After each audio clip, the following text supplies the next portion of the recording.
Just got done with the 2018 King of the Hammers. Came out with the win. Pretty brutal race this year. Went up some of the toughest rock sections in King of the Hammers in Johnson Valley and had a lot of tough competitors, a lot of good teams, and we're super happy to come out with first and third. I gotta say this was more rewarding. It's hard to explain, but until you're a dad and all the work you see he goes through to get ready for races and his prep, you know, he deserves the win.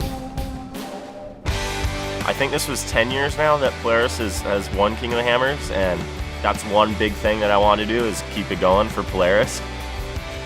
Going down back door the last time, like a mile from the finish, which is one of probably the toughest obstacle, and having to do that, just coming over that hill, seeing Hammertown and getting to cross that finish line was just such a big relief, and all the hard work paid off.